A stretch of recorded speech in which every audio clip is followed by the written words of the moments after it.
Good morning प्यारे बच्चों। आज का हमारा टॉपिक, कल तक हमने देख लिया था मेटल्स किसे कहते हैं, नॉन मेटल्स क्या होती है, उनके एग्जांपल्स देखे थे। और इसके साथ साथ हमने इनकी केमिकल प्रॉपर्टीज़ के बारे में देखा था, reaction with oxygen. I hope आपको कल का टॉपिक जो है वो अच्छे से समझ में आ गया होगा। बच्चों के बहुत अच्छे फीडबैक भी आए, बहुत अच्छा रेस्पॉन्स भी आया। काफ़ी बच्चों ने होमवर्क करके भी मुझे सेंड किया, जो मैंने वापस चेक करके भेजा है। तो आई होप, मैं उम्मीद करता हूँ आज भी मैं आपको अच्छे से समझा पाऊँ। आज का जो हमारा टॉपिक था, जो हमारा चैप्टर है मेटल्स एंड नॉन मेटल्स, इसमें से केमिकल रिएक्शंस हम पढ़ रहे थे। केमिकल रिएक्शंस पढ़ रहे थे। और इस केमिकल रिएक्शंस में हमने फर्स्ट नंबर रिएक्शन पढ़ ली थी, दैट वाज ऑक्सीडेशन। और ऑक्सीडेशन के अंदर हमने पढ़ा था कि किसी भी मेटल की ऑक्सीजन से रिएक्शन जो होती है, उससे ऑक्साइड का फॉर्मेशन होता है। इस प्रोसेस को ऑक्सीडेशन कहते हैं। और ऑक्सीडेशन के अंदर हमने देखा था दो टाइप के ऑक्साइड बनते हैं। मेटल जो होती है वो मेटलिक ऑक्साइड बनाती है, और नॉन मेटलिक ऑक्साइड बनाती है। इसमें हमने देखा था जो मेटल ऑक्साइड होते हैं, मेटल ऑक्साइड वो बेसिक नेचर के होते हैं। और बेसिक नेचर का कैसे पता चला था हमें, कि ये जो आपका रेड लिटमस होता है, इसको ब्लू कर देती है। और वही का वही जो ऑक्सीडेशन में हमने नॉन मेटल ऑक्साइड देखे थे, ये एसिडिक नेचर के होते हैं। और इसके अंदर हमने देखा था कि ये ब्लू को रेड कर देते हैं। फिर हमने इनके बारे में और डिटेल में पढ़ा था कि जो मेटल्स होती है, जैसे कि आयरन है या कॉपर है, इनके ऊपर ऑक्साइड जो होता है वो जमने से मेटल की कंसंट्रेशन जो होती है वो सरफेस से कम होती जाती है, यानी कोरोजन हो जाता है उनका। और कोरोजन होने से मेटल धीरे धीरे क्या हो जाती है, डिस्ट्रॉय हो जाती है। तो ऐसी कंडीशन में हमने मेटल को कोरोजन से बचाने के लिए हम क्या करते हैं, मेटल की सरफेस पे पेंट करते हैं, जिससे कि उनका ऑक्सीडेशन नहीं हो पाए और मेटल लंबे टाइम तक सेफ रहे। आज का हमारा टॉपिक है केमिकल रिएक्शन में सेकंड नंबर टॉपिक है, that is reaction with water. कोई भी केमिकल रिएक्शन जो होती है, अगर उस केमिकल रिएक्शन में अगर आप किसी भी कंपाउंड की रिएक्शन पानी से करवाते हो तो रिएक्शन विथ वाटर, और ऑक्सीजन से कराते हो तो ऑक्सीडेशन। किसी भी चीज़ की रिएक्शन अगर पानी से करवाते हो तो जो बनता है उसे हाइड्रोक्साइड कहते हैं, यानी नया कंपाउंड बनता है उसे हाइड्रोक्साइड कहते हैं। अब बात आती है, हमारे पास में दो थे, एक तो था मेटल और दूसरा था नॉन मेटल। मेटल की रिएक्शन अगर वाटर से करवाई जाए तो मेटल हाइड्रोक्साइड बनता है, मेटल हाइड्रोक्साइड बनता है। फॉर एग्ज़ाम्पल, इसका एक एग्ज़ाम्पल देता हूँ आपके सामने। जैसे मेरे पास में सोडियम मेटल है। इस सोडियम मेटल के मैं दो मॉलिक्यूल ले लेता हूँ। इसकी रिएक्शन अगर मैं वाटर से करूँ तो बनेगा NaOH plus hydrogen gas. NaOH को सोडियम हाइड्रोक्साइड कहते हैं, सोडियम हाइड्रोक्साइड। तो यहाँ पे आपने देखा सोडियम मेटल जो है, इसकी रिएक्शन हमने वाटर से की तो क्या बन गया, सोडियम हाइड्रोक्साइड और हाइड्रोजन गैस, यानी मेटल का हाइड्रोक्साइड बन गया। अब यहाँ पे एक चीज़ का ध्यान देना ज़रूरी है, साथ में कौन सी गैस निकल रही है, हाइड्रोजन गैस। ये हाइड्रोजन गैस जो होती है बहुत ज़्यादा फ्लेमेबल गैस होती है, और इतनी फ्लेमेबल गैस होती है कि एयर में आते ही आग पकड़ लेती है। तो लास्ट ईयर मैंने आपको 7th क्लास में इसका प्रैक्टिकल लैब में, केमिस्ट्री प्रैक्टिकल में आपको ये प्रैक्टिकल करके भी दिखाया था। तो हाइड्रोजन जो गैस होती है वो बहुत ज़्यादा फ्लेमेबल होती है, और वो फ्लेमेबल होने के कारण सोडियम वाटर से बहुत विगोरसली रिएक्शन करता है, बहुत फास्टली रिएक्शन करता है। और क्योंकि ये बहुत रिएक्टिव मेटल है, इसलिए सोडियम को जो कैरोसिन होता है उसमें डुबा के रखा जाता है। क्योंकि सोडियम को अगर आपने खुला रख दिया तो ये क्या करेगा, एयर से रिएक्शन करके हाइड्रोजन गैस इवॉल्व करेगा और जल जाएगा। अगर आपने इसको पानी में डाल दिया तो भी ये सोडियम हाइड्रोक्साइड बनाएगा और साथ में हाइड्रोजन गैस निकाल करके जल जाएगा, इसलिए इसको कैरोसिन में पुट किया जाता है। अब इसके अलावा आप कोई भी मेटल ले लो, जैसे आपने कैल्शियम ले लिया। इसकी रिएक्शन आप जैसे ही हाइड्रोजन से H2O से करोगे तो कैल्शियम हाइड्रोक्साइड बनेगा CaOH का whole twice plus H2 hydrogen yes. तो किसी भी मेटल की रिएक्शन जब पानी से या वाटर से करते हैं तो क्या बनता है, उनके हाइड्रोक्साइड बनते हैं। सोडियम की रिएक्शन करोगे तो सोडियम हाइड्रोक्साइड, कैल्शियम की रिएक्शन करोगे कैल्शियम हाइड्रोक्साइड, पोटेशियम की रिएक्शन करोगे पोटेशियम हाइड्रोक्साइड। यानी कि मेटल की रिएक्शन जब भी किसी भी मेटल की रिएक्शन वाटर से की जाती है तो वो हाइड्रोक्साइड का फॉर्मेशन करता है। अब बात आती है ये जो हाइड्रोक्साइड होते हैं ना, ये हाइड्रोक्साइड का नेचर कैसा होता है, चाहे ये हो चाहे ये हो, ये सारे स्ट्रॉन्ग बेसिक नेचर के होते हैं। सारे हाइड्रोक्साइड स्ट्रॉन्ग बेस होते हैं। कैसे पता चलेगा, क्योंकि ये भी रेड लिटमस को क्या करते हैं, ब्लू कर लेते हैं। अच्छा, अब बात आती है नॉन मेटल की। नॉन मेटल जो होते हैं generally do not react with water, react with water. Non metal पानी के साथ में रिएक्शन नहीं करते हैं। इसी कारण क्यों नहीं करते हैं, इसके पहले तो इसका रीज़न बता देता हूँ। नॉन मेटल्स जितनी भी होती हैं उनको जब पानी के साथ में रिएक्शन करनी होती है तो पानी के अंदर उनको डाला जाता है, और नॉन मेटल्स की रिएक्टिविटी जो होती है वो बहुत कम होती है। इतनी कम होती है कि अगर आप इनको वाटर के साथ में रख दोगे, पानी के अंदर भी डाल दोगे, तो भी ये पानी से रिएक्शन नहीं करेगी। इसी प्रॉपर्टी के कारण नॉन मेटल्स जो होती है उनको पानी के अंदर डुबा के रखा जाता है। जैसे एक एग्जांपल देता हूँ मैं आपके सामने, फॉस्फोरस का।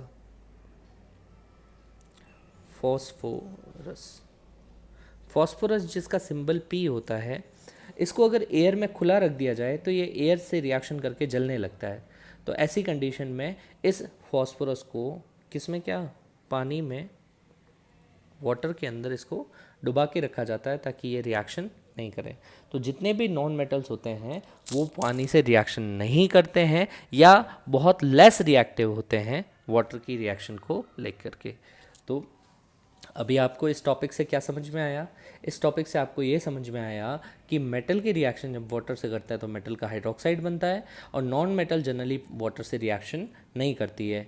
मेटल की रिएक्शन जब वाटर से करता है तो मेटल का जो हाइड्रोक्साइड बनता है वो कैसे नेचर का होता है, बेसिक नेचर का होता है, क्योंकि ये रेड लिटमस को ब्लू कर देता है। लेकिन नॉन मेटल की रिएक्शन जो होती है वो वाटर से ईजिली नहीं होती है, इसलिए जनरली नॉन मेटल जो होते हैं उनको वाटर के अंदर क्या किया जाता है, स्टोर करके रखा जाता है, ताकि वो आगे इन फ्यूचर में उनको अगेन यूज़ में लिया जा सके। थर्ड नंबर हमारी केमिकल रिएक्शन है, that is reaction with acid. Reaction with acid यानी अभी जो हम चैप्टर पढ़ रहे हैं मेटल्स एंड नॉन मेटल्स, उसमें मेटल और नॉन मेटल की केमिकल रिएक्शंस पढ़ रहे हैं। फर्स्ट नंबर हमने ऑक्सीडेशन देख लिया, सेकंड आपने वाटर के साथ में रिएक्शन देख ली, थर्ड नंबर हम रिएक्शन देखते हैं मेटल्स और नॉन मेटल की रिएक्शन किसके साथ में, एसिड के साथ में रिएक्शन देखते हैं। अच्छा, आपको ये चीज़ तो पता ही होगी एसिड क्या होता है। एसिड के बारे में जनरली ब्रीफ इंट्रोडक्शन हमने 7th क्लास में पढ़ रखा है, एसिड बेसिस एंड सॉल्ट्स पढ़ रखा है ना। आप पिछली क्लासेस को अगर रिमेंबर करेंगे तो आपको ये सारी बेसिक चीज़ें अच्छे से याद होगी। 7th क्लास की साइंस में हमने देखा था कि एसिड वो होते हैं जो क्या करते हैं, ब्लू लिटमस को रेड कर लेते हैं, और बेस वो होते हैं जो रेड लिटमस को ब्लू कर देते हैं। एसिड वो होते हैं जो वाटर में कौन सा आयन डोनेट करते हैं, H+ आयन या हाइड्रोनियम आयन डोनेट करते हैं। एंड बेस वो होते हैं जो वाटर के अंदर या एक्वस सॉल्यूशन में OH- आयन क्या करते हैं, डोनेट करते हैं।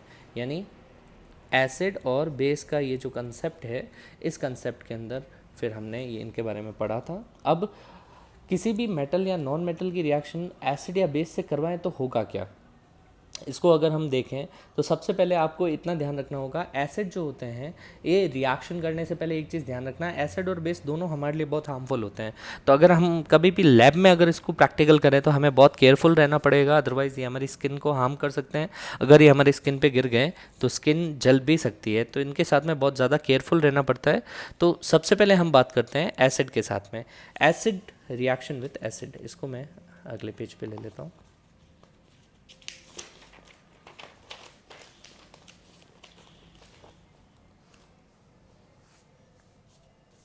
Reaction with acid. एसिड के साथ में रिएक्शन में मैं आपको बता दूं, एसिड जो होता है वो दो टाइप का होता है। एक होता है डाइल्यूट एसिड और दूसरा होता है कॉन्सनट्रेटेड एसिड। डाइल्यूट एसिड का मतलब होता है ऐसा एसिड जिसमें वाटर ज़्यादा होता है, H2O अमाउंट इज़ हाई, यानी जिसमें पानी ज़्यादा डाला हुआ होता है, एसिड कम होता है। और कंसनट्रेटेड एसिड वो होता है जिसमें H2O amount is very less और 0%, यानी जिसमें एसिड एसिड ही होता है, पानी बिल्कुल नहीं होता है। ये बहुत ज़्यादा कंसनट्रेटेड होता है, बहुत ज़्यादा हार्मफुल होता है। ये डाइल्यूट होता है, इसमें पानी मिला हुआ होता है। अब कुछ मेटल्स ऐसी होती है जो डाइल्यूट एसिड से रिएक्शन करती है और कॉन्सनट्रेटेड दोनों से करती है। कुछ ऐसी मेटल्स होती है जो डाइल्यूट एसिड से रिएक्शन नहीं करती है लेकिन कॉन्सनट्रेटेड एसिड से रिएक्शन करती है। जैसे एक एग्जांपल देता हूँ, सिंपल सा एग्जांपल देता हूँ आपके सामने, कॉपर का। इस कॉपर की रिएक्शन अगर आप डाइल्यूट H2SO4 से करें, H2SO4 को सल्फ्यूरिक एसिड कहते हैं, तो ये जो आपका है, ये किसका फॉर्मेशन, ये आपका नो रिएक्शन, कोई रिएक्शन शो नहीं करेगा। लेकिन इसी कॉपर की रिएक्शन H2SO4 कौन सा कंसनट्रेटेड H2SO4 से करें तो क्या बन जाएगा, CuSO4 कॉपर सल्फेट का फॉर्मेशन हो जाएगा और साथ ही साथ में इसमें से भी कौन सा हाइड्रोजन गैस इवॉल्व हो जाएगी। अच्छा, इसी तरह से मैं आपको अगर और बताऊं, इसी कॉपर की रिएक्शन अगर HCl गैस से HCl हाइड्रोक्लोरिक एसिड से करें तो ये डाइल्यूट एसिड से कोई रिएक्शन नहीं करता है, नो रिएक्शन। लेकिन इसी कॉपर की रिएक्शन अगर कॉन्सनट्रेटेड HCl से करें, इसके 2 मोल लेते हैं तो CuCl2 कॉपर क्लोराइड का फॉर्मेशन होता है और हाइड्रोजन गैस निकलती है। तो अब आपका यहाँ पे एक चीज़ क्लियर हो गई कि कुछ चीज़ें जो होती है, कुछ मेटल्स होती है वो आपके डाइल्यूट एसिड से रिएक्शन नहीं करती है और कुछ ऐसी होती है जो कॉन्सनट्रेटेड से रिएक्शन करती है, डाइल्यूट से नहीं करती है, और कुछ मेटल्स ऐसी होती है जो दोनों से रिएक्शन कर लेती है। अच्छा, यहाँ पे जो हाइड्रोजन गैस निकलती है, अभी मैंने बताया कि बहुत ज़्यादा फ्लेमेबल होती है, तो ऐसी कंडीशन में हाइड्रोजन गैस को क्या करते हैं, जो सोप वाटर होता है, यहाँ पे सोप वाटर होता है, सपोज करो मैंने ये सोप वाटर ले लिया, डिटर्जेंट का वाटर ले लिया, हाइड्रोजन गैस को जब आप इसमें से पास करोगे तो हाइड्रोजन गैस सोप वाटर में जाकर के बबल बनाएगी, और ये बबल्स जो होते हैं इनके पास में अगर आप लाइटर लेके जाओगे तो ये बिल्कुल पॉप साउंड में फूटेंगे, पॉप साउंड के साथ में फूट जाएंगे। तो इसलिए ये पॉप साउंड ये इंडिकेट करता है कि आपका हाइड्रोजन गैस जो है वो बबल के अंदर प्रेजेंट है। अगर यही बबल एयर के होते तो पॉप साउंड नहीं आता है। अच्छा, अब हम बात कर रहे थे, ये तो थी एसिड के साथ में रिएक्शन। एसिड की मेटल की रिएक्शन एसिड के साथ में करते हैं तो क्या बनता है, मेटल का कोई भी अगर आप HCl के साथ में करोगे तो मेटल का क्लोराइड बनेगा, H2SO4 के साथ करोगे तो मेटल का सल्फेट बनेगा। अगर आप इसकी रिएक्शन कॉपर की रिएक्शन HNO3 के साथ करें, HNO3, तो कॉपर नाइट्रेट का फॉर्मेशन होगा। ठीक है, ये आपका कॉपर नाइट्रेट बनेगा। तो एसिड पे डिपेंड करता है आप कौन सा एसिड ले रहे हो। अगर नाइट्रेट ले रहे हो, HNO3 ले रहे हो तो नाइट्रेट बनेगा, HCl ले रहे हो तो क्लोराइड बनेगा, और H2SO4 ले रहे हो तो कॉपर सल्फेट का फॉर्मेशन होगा। अब नॉन मेटल्स की बात करते हैं। क्या नॉन मेटल एसिड के साथ में रिएक्शन करती है? आप अपने डेली लाइफ में देखिए, आपकी डेली लाइफ में बहुत सारी नॉन मेटल्स आपने देखी होगी, जैसे कोल है, कोयला है, या आपकी डेली लाइफ में आप देखो कि आपके पास में वुड है, या नॉन मेटल्स में गैसेस हैं। ये गैसेस की इनकी रिएक्शन अगर आप एसिड से करेंगे तो क्या ये रिएक्शन करेगी? आप मुझे सोच के बताइए कि किसी भी नॉन मेटल की रिएक्शन अगर एसिड से करें तो क्या ये रिएक्शन करेगी? बताइए, सोचिए, थोड़ा सा इसको थिंक कीजिए। कोई भी नॉन मेटल की रिएक्शन अगर बेसेस या एसिड से करवाई जाए तो क्या होगा? जनरली नॉन मेटल्स जो होती है उनकी रिएक्शन एसिड या बेस से करते हैं तो रिएक्शन के लिए बहुत हाई टेम्परेचर प्रेशर चाहिए। लो टेम्परेचर प्रेशर पे ये रिएक्शन नहीं करती है, लेकिन अगर हाई टेम्परेचर प्रेशर लिया जाए तो वो रिएक्शन कर सकती है, लेकिन ऐसा एक्सट्रीम केसेस में होता है। तो आपके सिलेबस के हिसाब से मैं आपको बता देता हूँ, non metals generally do not react with acid and base or the product of these reactions are very complex। यानी नॉन मेटल्स की रिएक्शन अगर एसिड या बेस से की जाए तो हाई टेम्परेचर और प्रेशर पे रिएक्शन होगी, और इनके जो प्रोडक्ट्स बनते हैं वो बहुत ही कॉम्प्लेक्स होते हैं, कॉम्प्लिकेटेड रहते हैं, लेकिन जनरली लो टेम्परेचर प्रेशर पे ये रिएक्शन नहीं करते हैं। ठीक है, अब हम बात कर रहे थे रिएक्शन विथ, ये अभी हमने बात की थी रिएक्शन विथ एसिड। सिमिलर इसी तरह से बेस भी होता है, सेम यही रिएक्शन होगी। आप मेटल्स की रिएक्शन अगर बेस के साथ में करोगे, सेम यही रिएक्शन होगी, हाइड्रोजन गैस निकलेगी। यानी सपोज करो मेरे पास में सोडियम हाइड्रोक्साइड है NaOH। अब मैं किसी भी मेटल की रिएक्शन बेस से करवा देता हूँ, जैसे कॉपर की रिएक्शन मैंने करवा दी 2NaOH से। तो किसी भी मेटल की रिएक्शन अगर आप बेस से करोगे तो जैसे सोडियम की कॉपर कॉमन हो गया, सोडियम की करवा देता हूँ। सोडियम की रिएक्शन आपने NaOH से करवा दी तो आपका सोडियम नहीं, जिंक की रिएक्शन आपने NaOH से करवा दी तो आपका सोडियम जिंकेट बनता है Na2ZnO2, साथ में हाइड्रोजन गैस इवॉल्व हो जाती है। यानी कि आप बेस की रिएक्शन भी अगर आप करवाओगे किससे, मेटल से, तो भी साथ में क्या निकलेगी, हाइड्रोजन गैस इवॉल्व होगी। यहाँ पे मैं आपको एक चीज़ क्लियर बता दूँ, ये हाइड्रोजन गैस वही निकालेंगे जो मेटल्स बहुत ज़्यादा रिएक्टिव होती है। और रिएक्टिव मेटल्स में कौन कौन सी आती है, सोडियम आती है, पोटेशियम आती है, रूबीडियम आती है, जिंक आती है ना, ये एल्यूमिनियम आती है। ये सारी मेटल्स रिएक्टिव होती है। तो रिएक्टिव होने के कारण इनकी रिएक्शन अगर आप एसिड या बेस से कराएंगे तो ये साथ में क्या निकालेगी, हाइड्रोजन गैस इवॉल्व करेगी, जो पॉप साउंड के साथ में रिलीज होगी। बाकी मेटल्स जो लेस रिएक्टिव होती है, जैसे गोल्ड है, सिल्वर है, प्लेटिनम है, ये वेरी लेस रिएक्टिव मेटल्स होती है। इनकी रिएक्शन आप एसिड या बेस किसी से भी करवाओ तो ये इजीली रिएक्शन नहीं करती है। यानी ये जो मेटल्स हैं ये नॉन रिएक्टिव मेटल्स हैं, ये नॉन रिएक्टिव, और ये मेटल्स वेरी रिएक्टिव मेटल्स होती हैं। तो आई होप आपको ये समझ में आ गया होगा। तो अभी हमने जो टॉपिक देखा था reaction with acid and basis, इसमें हमने देखा था कि एसिड या बेस की रिएक्शन जब भी आप किसी मेटल से करवाते हैं तो फाइनल प्रोडक्ट में हाइड्रोजन गैस इवॉल्व होती है, जिसको सोप वाटर से अगर पास किया जाए तो जो बबल्स निकलते हैं उनको लाइटर उनके पास में लेके जाया जाए तो पॉप साउंड निकलता है। गोल्ड, सिल्वर, प्लेटिनम जैसी inert metals, non reactive metals acid और बेस दोनों से रिएक्शन इजीली नहीं करती है। रिएक्टिव मेटल्स एसिड और बेस दोनों से रिएक्शन करके हाइड्रोजन गैस इवॉल्व करती है। और कुछ मेटल्स ऐसी होती है जो डाइल्यूट एसिड से रिएक्शन नहीं करती है, कंसनट्रेटेड से करती है, और कुछ ऐसी होती है जो कॉन्सनट्रेटेड से रिएक्शन करती है, डाइल्यूट से रिएक्शन नहीं करती है। अब नेक्स्ट हमारा टॉपिक है जो 4th नंबर की रिएक्शन है, that is acid and bases की मैंने साथ में करवा दी। Next number is displacement reaction.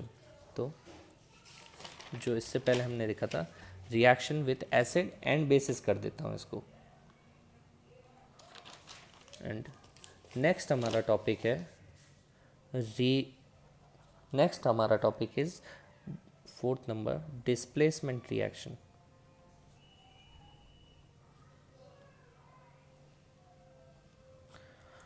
Displacement reaction के बारे में बात करें, डिस्प्लेसमेंट क्या होता है? डिस्प्लेसमेंट का मतलब सिंपल सा मतलब होता है कि मेरे पास में जैसे ये A है, इसके साथ कोई एलिमेंट बी बॉन्ड से जुड़ा हुआ है, कोई बॉन्ड से ये बॉन्डेड है। अब मैं यहाँ पे कोई एक्स को लेके आता हूँ, ये एक्स की रिएक्टिविटी ज़्यादा है, मोर रिएक्टिव है, मोर रिएक्टिव है। तो ये एक्स क्या करेगा, इन दोनों के बीच के बॉन्ड को ब्रेक कर देगा और ये एक्स बी को रिप्लेस कर देगा और बी की जगह पे खुद आ जाएगा। यानी अब नया ए एक्स बन जाएगा, साथ में बी रिलीज हो जाएगा, निकल जाएगा। इसको लीविंग ग्रुप बोलते हैं, लीविंग ग्रुप बोलते हैं। अब आपने देखा है इसमें कि मोर रिएक्टिव ये आपका बी है, तो more reactive element metal ion less reactive को उसकी जगह से हटा करके उसकी जगह पे खुद आ जाता है। इस रिएक्शन को क्या कहते हैं, डिस्प्लेसमेंट रिएक्शन कहते हैं। तो डिस्प्लेसमेंट रिएक्शन का मतलब क्या होता है, वापस से एक बार बता देता हूँ। The reaction in which more reactive metal replace less reactive metals on in chemical reaction is called displacement reaction.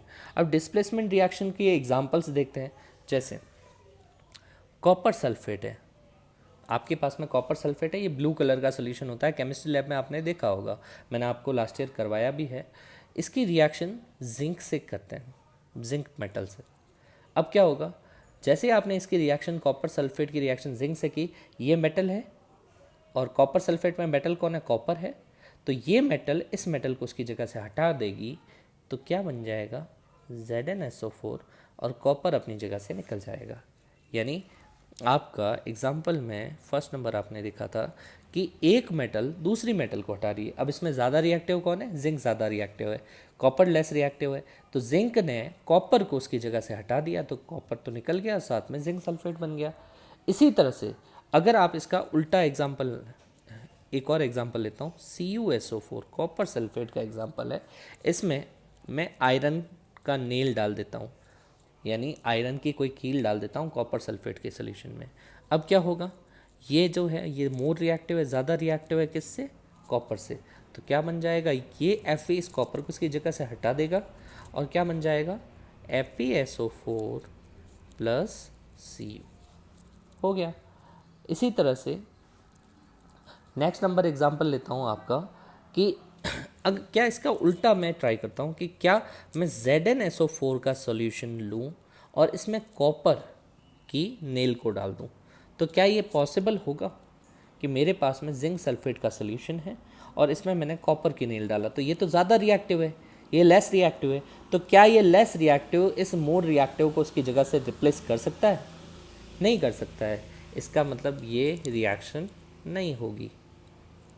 तो ध्यान रखना, कॉपर सल्फेट के सोल्यूशन कैसा होता है, ब्लू कलर का होता है।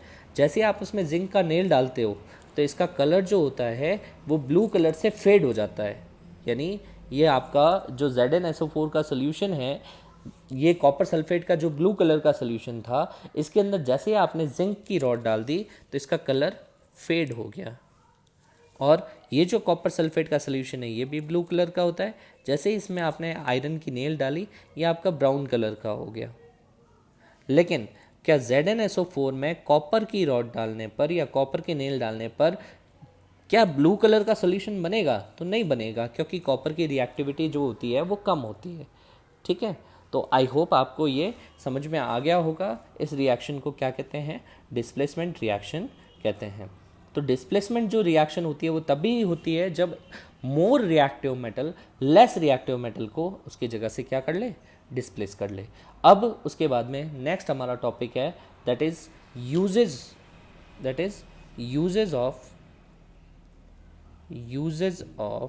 Metals and non metals. Metals और नॉन मेटल के क्या यूजेस हैं। आई होप ये चीज़ तो आप अपने मन से सोच के बता सकते हैं। मेटल्स हम अपनी डेली लाइफ में कहाँ कहाँ यूज़ में लेते हैं, बहुत जगह पे यूज़ में लेते हैं। जैसे हम खाना खाते हैं तो वो उसके जो यूटेंसिल्स होते हैं, बर्तन होते हैं, वो आपके मेटल्स के होते हैं। इसके अलावा घरों में आप बाइक यूज़ करते हो, साइकिल यूज़ करते हो, वो आपके मेटल्स की बनी हुई होती है। इसके अलावा अगर आप देखा जाए तो ब्रिजेस वगैरह जो देखते हैं वो आपके मेटल्स की होती है। घरों में हमारे जितने मशीन्स हैं वो मेटल्स के होते हैं। मोबाइल्स हमारे मेटल्स के होते हैं। हम प्लेन के अंदर हम सफ़र करते हैं वो मेटल का होता है। ट्रेन में जाते हैं वो मेटल की होती है। सैटेलाइट्स मेटल के बने हुए होते हैं। अच्छा, इसके अलावा आप देख लो अपनी डेली लाइफ में हर जगह मेटल का यूज़ होता है। तो मेटल्स जो है वो हमारी लाइफ का एक इम्पॉर्टेंट पार्ट है। इसके बिना हम अपनी लाइफ को इमेजिन नहीं कर सकते हैं। और नॉन मेटल्स जो होते हैं वो आपकी बहुत जगह पे यूज़ में आते हैं। जैसे नॉन मेटल्स में सपोज़ करो कि मैं आपको बताऊं, वुड आपके फर्नीचर बनाने के काम में आता है। कोल से एनर्जी मिलती है। इसके अलावा नॉन मेटल से फर्टिलाइज़र्स बनते हैं जिनसे प्लांट की ग्रोथ होती है। इसके अलावा आप देखें तो नॉन मेटल भी हमारी लाइफ में बहुत इंपॉर्टेंट पार्ट्स प्ले करती है। तो इसी के साथ में ये चैप्टर एंड होता है। आई होप आपको ये चैप्टर अच्छे से समझ में आया होगा। आपका आज का होमवर्क रहेगा, इस चैप्टर के अंदर मैं आपको एक वर्कशीट भेजूंगा उसको सॉल्व करने के लिए। तो वो आप सॉल्व करेंगे और इसके होमवर्क जो एक्सरसाइज क्वेश्चंस हैं वो करने की कोशिश करेंगे। Thank you.